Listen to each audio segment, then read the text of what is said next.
Welcome back to Bloq.On.Tour, Bloq.It's podcast, where we dive into our projects, the last mile, and the out-of-home industry. In this episode, our co-founder and CRO, João Lopes, joins Ian Kerr on the Postal Hub Podcast, recorded during Parcel&Post Expo in Amsterdam.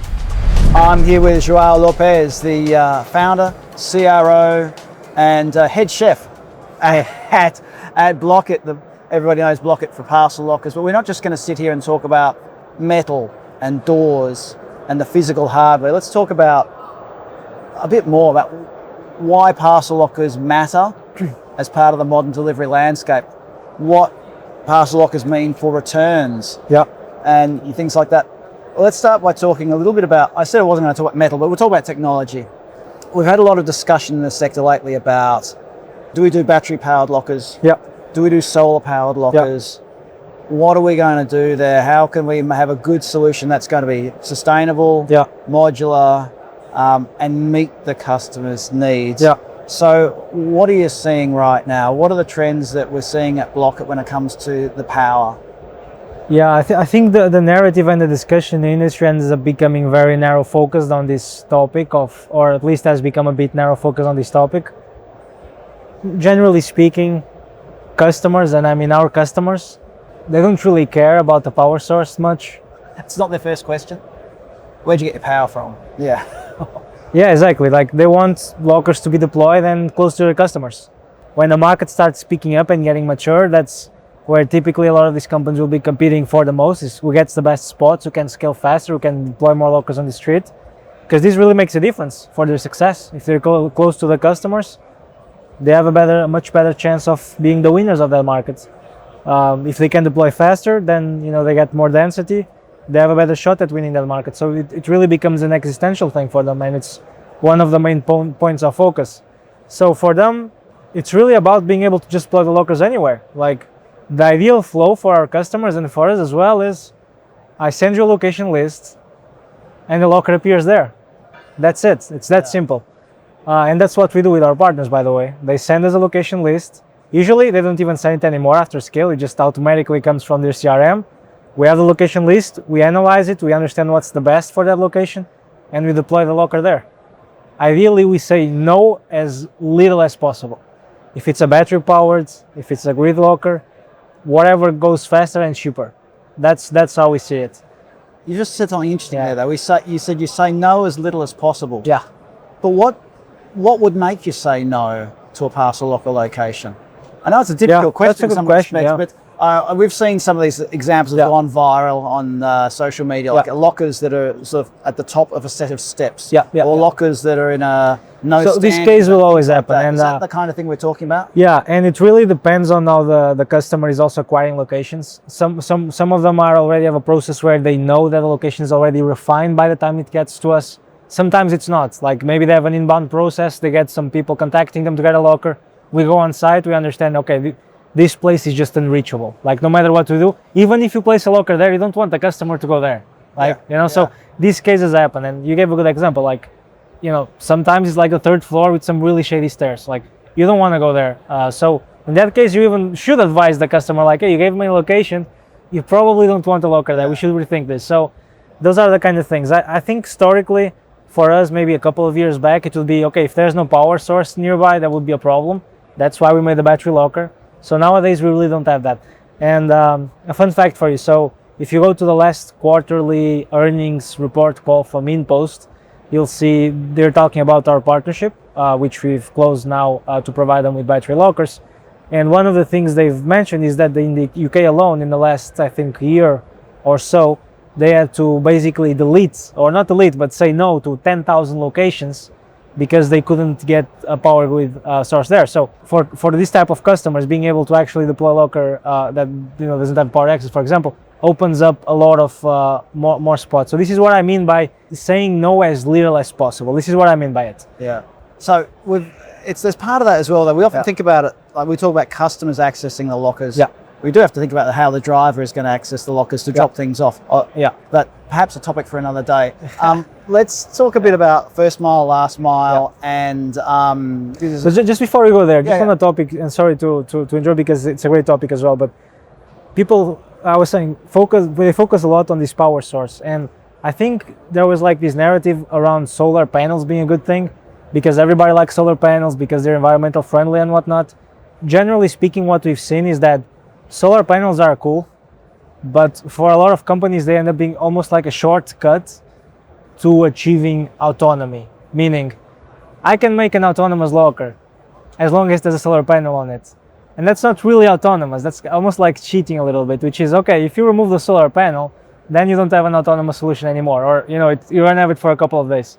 And for us, it was always about also making sure that we're not outsourcing the problem to our customer, which is, I'm a company, I have a hard time achieving autonomy, truly off-grid autonomy. So now I'm gonna put the solar panels on to make my life easier, and then I'm gonna outsource the problem to my customer, which as an additional constraint when looking for locations, it needs to be outdoor and it also needs to have good solar exposure, right? So we decided, okay, if we want to have solar panels, we can definitely have them. That's really easy. It's gonna make our battery last longer. But if we don't have access to energy there, we don't need to worry about it. We just place the locker and it works. So it's a bit of a different approach where for us to add solar panels, it's really easy. It makes it last longer. For others to remove them is basically impossible. Yeah. Now we talked about solar panels. Yeah. We'll move on a little bit. Let's talk a bit about returns. Every company that installs lockers wants to make the most of it. Yeah. There's no point having an asset there that sits there for 24 hours and gets used at best once a day. Ideally, you want to have, I should really make this a question rather than telling you stuff, shouldn't I? How can we make those doors open and close multiple times a day? I mean, how can you encourage that behavior in customers when it comes to utilization of lockers? Well, this is more of a industry-wide thing. As much as we would like, we can't really yet make our customers have more locker traction. It's still a little bit on them. We try to make it as easy as possible by creating a user experience, by being able to put lockers everywhere. This is more my personal opinion. I don't think there's a single country in Europe right now where you have a good value proposition for lockers, and this means density and a frictionless journey for the customer, where you don't see locker adoption growing much faster than out-of-home deliveries, for example, right? So as you start building those two things, so density, placing lockers, being close to the customer, no friction journey for the customers, and this means you have to be easy to reach also from a buyer perspective, right? Like you go to the main e-commerce platforms, you need to have a locker option at the checkout, and it needs to be easy. No additional steps. You just choose the locker and it goes there. If you have those two things, then a locker adoption grows, and I don't think you can find a country where that's not the case. Well, let's talk about the Dropbox idea. Yeah. Bloq.It has a Dropbox solution as part of its suite of parcel locker options. Tell us a bit about it and what's driving that. I mean, did you just wake up one night and say, hey, we should do this? Or is there something more to it than that?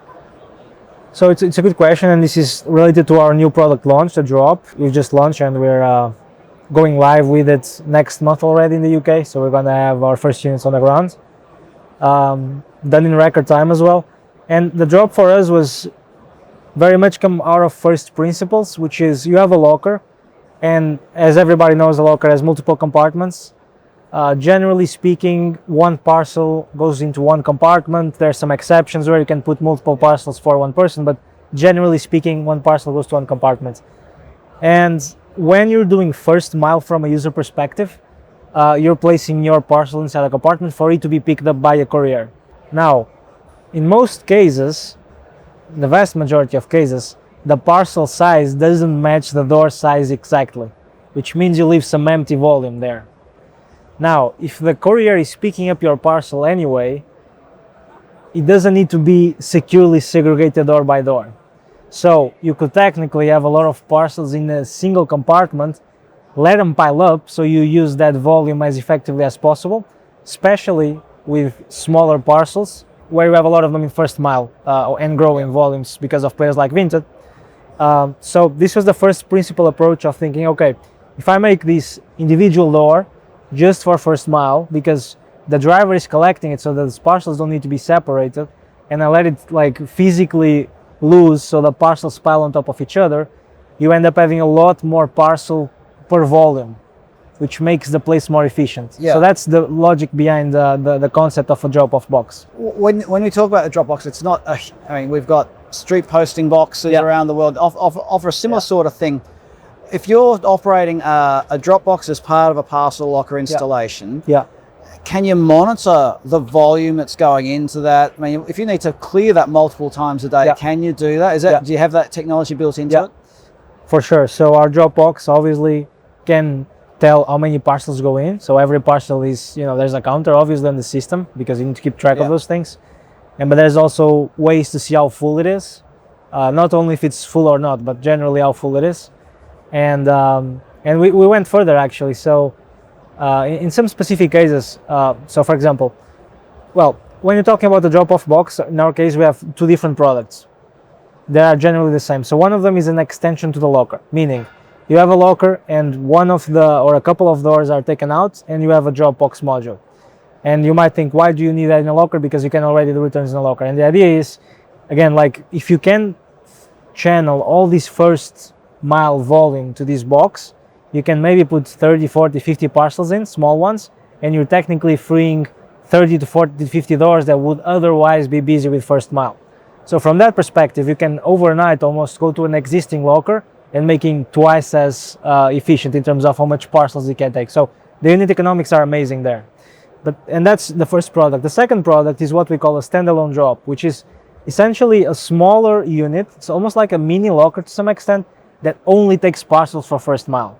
And why is that cool? That's cool because in a lot of places you don't have enough space to put a locker, right? So you talk about the parcel shop. It's inside the store. You can't put a locker there because it's too big. But maybe that parcel shop is central and has a lot of volume. What if you could place a smaller device inside and then you have two flows? First, users go to drop things into this box, and to retrieve them they go to the counter. So this makes it easier for the parcel shop to manage their own parcels because it's separated, and it increases their volume because again you're like putting all these first mile parcels in a packed space where they're tidy and they're secure inside the bag, while they can have more of their own logistics, internal logistics, just to manage the pickups. So this is the second product, which is the standalone. One of the cool things about that product, and now answering your question, is when that thing is full, the parcel shop owner can actually go grab the bag, put it on the back, close it, and place a new bag inside, and the drop box is empty once again for first mile. What this means is by the time the courier goes to that spot, he might be able to collect 3, 4, 5, 6 bags full of parcels in a few seconds. Literally just pick them up in bulk, put them into the truck. So a very, very cool product. And for the users, it's an easier experience because you don't even need to go to the counter and talk to the person. You scan your barcode, it's a few seconds, you do your return and you leave. So it's a really cool product. So it's working in say a Pudo shop or a parcel shop, however we want to call it. It's working as a queue buster. It's dragging people away from the queue. Yeah, exactly. And do a drop off. Yeah. Okay. And we've seen how we can have really big queues sometimes at peak season. So this is important. And even post peak when we talk about e-commerce returns. So we're going to be able to drag people away from the queue, especially if they don't need to have an assessment done of their parcel. Yes, exactly. It's a bit of a classic. It's like a post office situation. Right? Exactly. Yeah. So you've got customers who can drop off in, say, a parcel locker that has a drop box as part of it. Yeah. Or it could be inside the store as a standalone drop box, essentially. Exactly. But instead of it just being a bag or a shelf, and there are still companies that do that. We're not going to name names today, but you've got a secure and smart solution. I feel like I'm selling your product for you here, João, instead of asking you questions. But I actually like this concept because it's something we've been talking about a lot, is how to make these things efficient in various concepts, whether you're partnering with a retailer, whether you're going in with a post office, or whatever it might be. So when it comes to the actual tracking of things, this is the other thing, right? Why do people lodge their parcel at the counter, even if it's an e-commerce return? Because they want a receipt. They want some sort of proof of lodgement, let's say. How are you approaching that? Whether it's putting it in a locker, or putting it in a Dropbox, how are you approaching this proof of lodgement concept? Just to start, good products sell themselves. So it's no wonder that you're almost selling it just by describing it. It is a good product, but It's a great question, and what we think is this is a slightly more sophisticated way than just having a box. It's easier. It's the customer will feel like it's more secure. They're not just dropping into a bin. For the shop, it will be easier to manage because everything automatically goes into a bag that they can just close and put on the back. And then you have a lot more analytics around it. It's a more sophisticated system. You can print labels. So even if somebody gets to the locker with a parcel, they don't have a sticker, they couldn't print a label. People don't have printers in their house anymore. Just stick the label in, that's it. So for us, the job, more so than facilitating our customers' lives, which it does, I think it really makes their own customers' lives easier. It's just such a cool concept that me as a consumer, I can go to a specific individual shop just with a box or a bag, do everything there, print a label, leave it on in a few seconds, and I don't need to worry about it, and I know it's secure and there. I mean, that's what we're aiming at. It's the user experience, yeah. Let's just talk about the second-hand market then briefly, because this is a lot of what we're reading about at the moment in the media when it comes to parcel lockers and out-of-home delivery in general, is that it's a key part of the success of these second-hand marketplaces. You've got a special relationship with one second-hand marketplace in particular. You talk about that in a second. But when you've got this this sort of relationship, how do you make it? And you've mentioned that people don't have a printer at home. Nope. So you're not going to print a label at home, but you've just sold a pair of sneakers, or you've sold a lampshade, or whatever it is that people sell online. How does that process going to work when they're getting to the locker? Because that's the part of what people are asking in the sector is, how can we make this work from a consumer perspective? How can we make it work from an operational perspective? So where does the locker and where does the drop box and the scanning technology, where does it all fit in that? So it's a big question. I do think for marketplaces in general, and Vinted obviously is the main one here in Europe, making the experience easy for the customer is really one of the main things. You're selling something online, and if you think about why Vinted is successful versus some other classified markets that existed in the past and for many years, like OLX and others, it's the fact that they can just give you the full experience inside. You know, like you don't need to meet with anybody in person. You don't need to worry about shipping things on your own. Money transfer, they just do everything in the platform. It's extremely easy. You list something, somebody wants to buy it, you negotiate the price, you agree, okay, money comes, shipping option is there, and everything is handled for you. And I think this is just an additional step of that, which is like, now I have this network of lockers or drop-off boxes, wherever it is that are close to me. I just sold something, I just need to go there, drop it off. It's really about just making it easy. We think that the job is a complement to the locker, the same way a parcel shop is a complement to the locker. If you want to have an extensive out-of-home network, we do think it's good to have all these things combined, because it's coming back to what we talked at the beginning of our conversation. You get the location list you want to deploy. Maybe you can put a locker there. Maybe you can put a drop-off box. It's still like filling part of that need. Maybe it's a parcel shop, but you just want to have all this density and you want to make sure everything connects with each other and talks with each other effectively. And that's also why we're adding more products to our product line. So now you can have a locker, you can have a drop-off box, everything is in the same system. It's one solution, you don't need to worry about it. You just said something interesting there that we don't talk about a lot, is that the being close to the customer doesn't just mean having a post office or a parcel locker or a Pudo parcel shop, whatever. There are all those other things that you can do. The parcel drop box. If you're a postal operator, it could be a letterbox in the street. These are all ways to get close to the customer. When you're talking, and just in a final question before we wrap up, we're recording this here at Parcel&Post Expo. There are lots of postal operators, parcel carriers here. What are the problems that they're bringing to you when you're talking to them? Do they just come up to you and say, we want to buy a box? Or do they have a problem that they want to solve? Are they seeing something in the network that they want to address through the solutions that you have? I'm not asking any easy questions today, have I? Well, I think at the end of the day, what these companies need is they want to be able to focus on their core business, which is delivering parcels. It's not their core business to develop and manufacture lockers.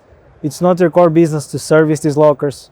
It's not their core business to deploy these lockers. It's not their core business to have to do a lot of software and operations around just the network working. Their core business is delivering parcels.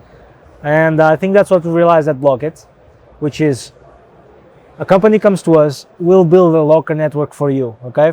And we'll take as much responsibility as we can, and we'll do as much as possible, and we hold ourselves on the line to be able to deliver that. So there's this, what we typically call an end-to-end solution, which is we come to us, we do the locker, we do all the hardware, we have the best hardware, manufacturing, etc. We have the software. It's not locking you in, but we can, integrate it and customize it to your needs, but we make sure it works. And then we do the operational services. We maintain, we support, we deploy.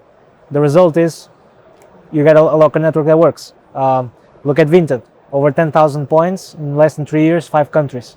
And we do everything for them, and we're trying to replicate that model with others. And I think for us, it's really, it might sound simple, but it's just making sure that it works. Because the lockers, they're good for the customer. So you just need to make sure you deploy them in the right spots and that things work smoothly, and everything else comes after. So yeah, you don't need to reinvent the wheel, you just need to make sure the wheel rolls. And that's sort of what you specialize in, making sure things work. João, we've had a great discussion today. If you're watching this on YouTube or somewhere, just look below, there'll be a link to a website. We might even put João's phone number in there. Who knows? We probably won't. And if you're listening to this on the Postal Hub, go to the postalhub.com, you'll see the episode page there, and there'll be a link to the Bloq.it website and more. Yeah. João Lopes, thank you very much for joining us today. Thank you. It was great. Thank you for joining us. If you would like to learn more about Bloq.it, visit our website or follow us on social media. See you in the next episode.